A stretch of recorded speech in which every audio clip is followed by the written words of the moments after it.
When you're out shopping, it can be really hard to figure out what do you need to splurge on and what can you just settle and make a great deal on. Well, for that, we have Walla. He's our fashion guru here in Kansas City, internationally known. All right, so you're going to run through the bullet points of what to look for before we make any big fashion purchase. Yes.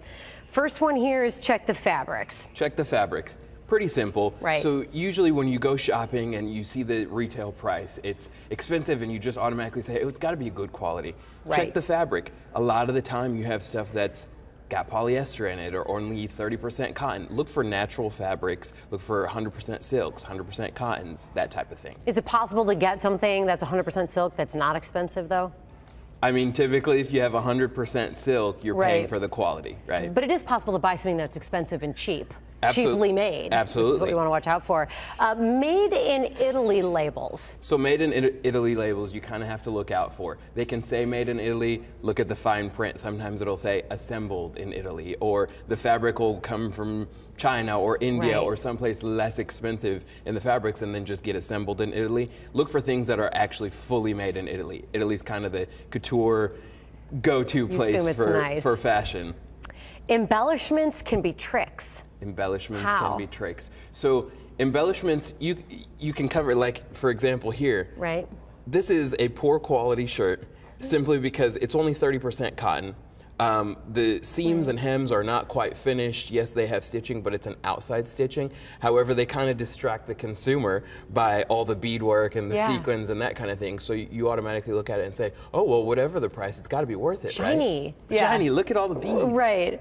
Leathers, what do you need to know about leathers? Leathers, so whether it's a real leather or a faux leather obviously is less expensive. So we're talking real leathers. Oftentimes they'll emboss them or they'll put some sort of pattern or give some sort of coating or something on it to make them appear more expensive when in fact they're not that expensive. And then what confuses me, then there's a designer like Stella McCartney who's all faux leather because it's all vegan, right? Absolutely. And that stuff is super expensive. So how do you know when you're getting something fancy that's faux leather? So I'm glad you mentioned Stella McCartney. She does use a lot of vegan. Look for tailoring, you know, so if she's using a faux leather, it's not a faux leather that just kind of thrown into any pattern. It still takes a very good shape, and the tailoring and patterns that she uses is kind of where the quality and expensive comes from. Stretch fabric alert. I love stretch. Don't tell me stretch fabric is a don't.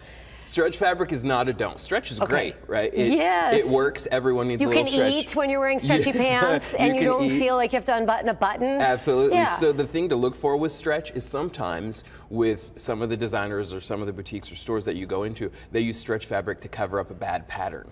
So like you said, stretch kind of covers everything up. You can eat in it, it stretches, it works, whatever you need. Make sure something like this is a stretch pattern, but it gives you no shape. You know, so there is no pattern, there is no tailoring, there is nothing special. So don't spend extra dollars on it just because it's a stretch fabric or just because it's a great look or whatever it is. Kind of look at the quality of the garment.